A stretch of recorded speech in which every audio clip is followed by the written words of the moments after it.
Hey guys, welcome back to my YouTube channel. Hope you all are doing well. So in this video lecture we are going to discuss our next article, that is equation of motion of sphere. So let's get started our video. The naming article है equation of motion of sphere. तो start करते हैं. Consider a sphere of radius a which is moving with velocity u. हमने एक sphere लिया है, radius क्या है ए, जो मूव कर रहा है with velocity u in an infinite mass of liquid. Taking the centre of the sphere as origin and draw the motion along z axis. तो हमने एक स्फीयर लिया है जिसका सेंटर ओरिजिन लिया है, रेडियस ए है, एंड मोशन किसके अलोंग लिया है, जेड एक्सिस के अलोंग लिया है. Then the velocity potential of flow of fluid due to the motion of sphere is physical to u a cube upon 2r² cos theta. तो ये हमारा फर्स्ट आर्टिकल जो हमने थर्ड सेक्शन का किया था, मोशन ऑफ अ स्फीयर, ये वहाँ से उठाया है. ठीक है, ये रिजल्ट अगर 16 मार्क्स में आता है तो आपको ये प्रूव करके दिखाना पड़ेगा. ठीक है. Now the kinetic energy of the fluid will be. जो काइनेटिक एनर्जी होती है वो क्या होती है, T is equal to minus rho by 2 double integration phi curl phi upon curl r ds. ठीक है. The integral is taken over the surface of the sphere. जो इंटेग्रल है हम किसके ऊपर ले रहे हैं, सरफेस ऑफ द स्फीयर के.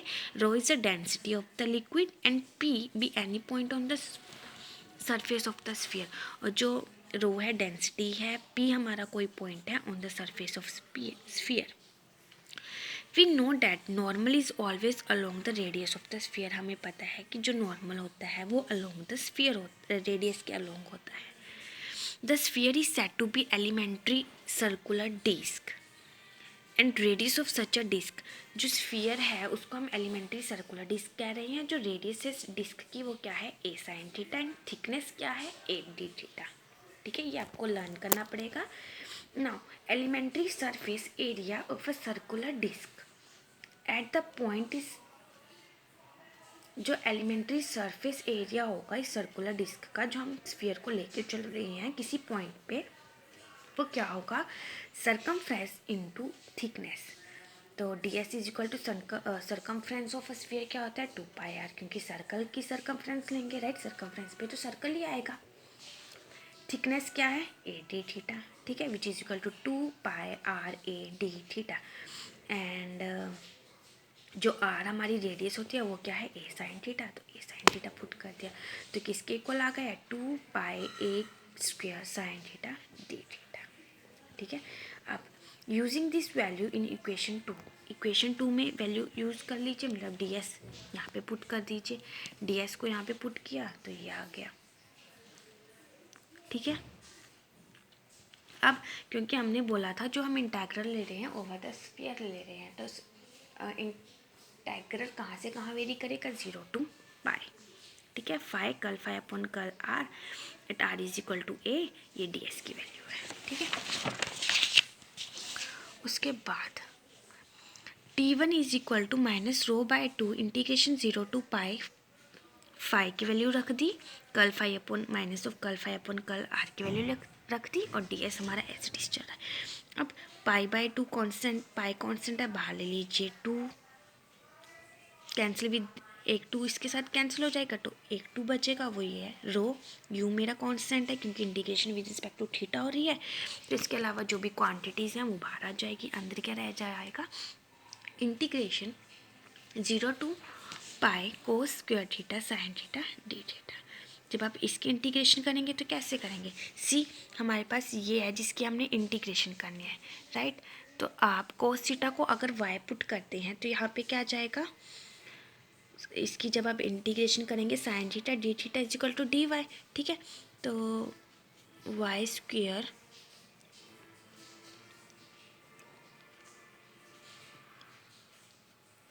हमने इसकी इंटीग्रेशन करनी है ना, तो साइन थीटा किसके इक्वल है, dy के. ठीक है. तो इसकी इंटीग्रेशन कीजिए, क्या आएगा, y³ अपॉन 3. वही है कॉस वाई की वैल्यू अगेन पुट कर दीजिए, तो cos cube theta upon 3, integration कहाँ से कहाँ तक थी 0 to pi.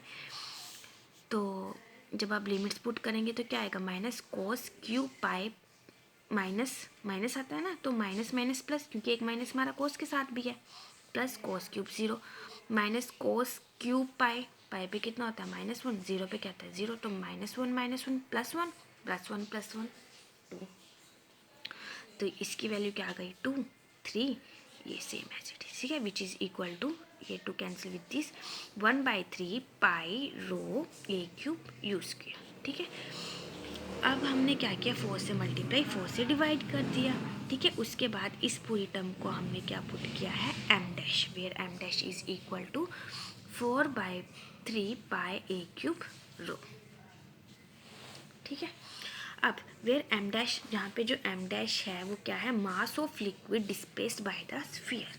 Now kinetic energy of the sphere, sphere की काइनेटिक एनर्जी क्या है, T2 is equal to 1/2 mu sphere, equation number 4। Where m is a mass of sphere, ये mass of liquid था जो हमने एम डैश में लिया था, अब हम एम ले रहे हैं तो ये क्या है, मास ऑफ स्फीयर। तो टोटल काइनेटिक एनर्जी क्या हो गई, m1 प्लस m2, m1 की T1 प्लस T2, T1 की वैल्यू रख दीजिए, T2 की वैल्यू रख दीजिए। अब इसमें से 1/2 यू स्क्वायर कॉमन ले लीजिए, तो अंदर क्या बचेगा, m dash by 2 plus m, ठीक है। ये आ गया हमारे question number 5। Let z be the external force, z क्या है, एक्सटर्नल फोर्स है, parallel to the z axis, z axis के parallel, that is in the direction of motion of sphere. We know from the principle of energy which states that, principle of energy क्या बताता है, rate of increase of kinetic energy is equal to rate at which the work is done. So rate of increase of मतलब d by d t, किसकी, kinetic energy की value रख दीजिए half of m dash by 2 plus m u square is equal to z u, ठीक है। u के साथ u cancel, जब आप डेरिवेटिव करेंगे विद रिस्पेक्ट टू t, तो क्या आएगा, इसका डेरिवेटिव होगा 2u du by d T, 2 के साथ 2 कैंसिल हो जाएगा, तो सॉरी u के साथ u कैंसिल हो जाएगा, तो क्या आ जाएगा, इस 2 के साथ इस वाला 2, ये वाला 2 कैंसिल हो जाएगा, ठीक है, जो यहाँ पे आएगा, तो हमारे पास क्या आ जाएगा, m dash by 2 plus m u d u by d t is equal to z, तो m u की वैल्यू क्या आ जाएगी, z minus half of m dash u dot, ठीक है। Now in absence of liquid,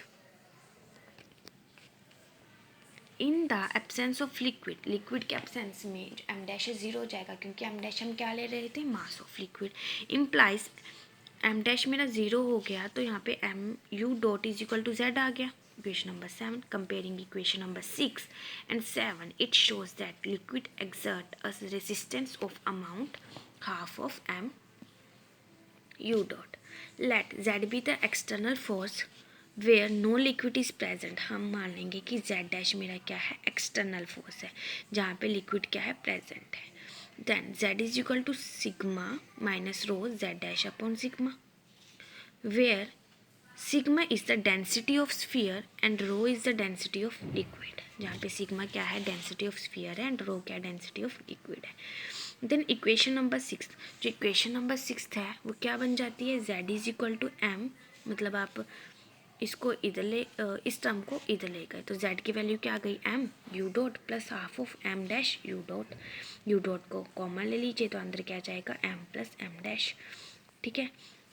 U dot की value निकालेंगे तो इसको इसके नीचे ले जाइए, ले गए।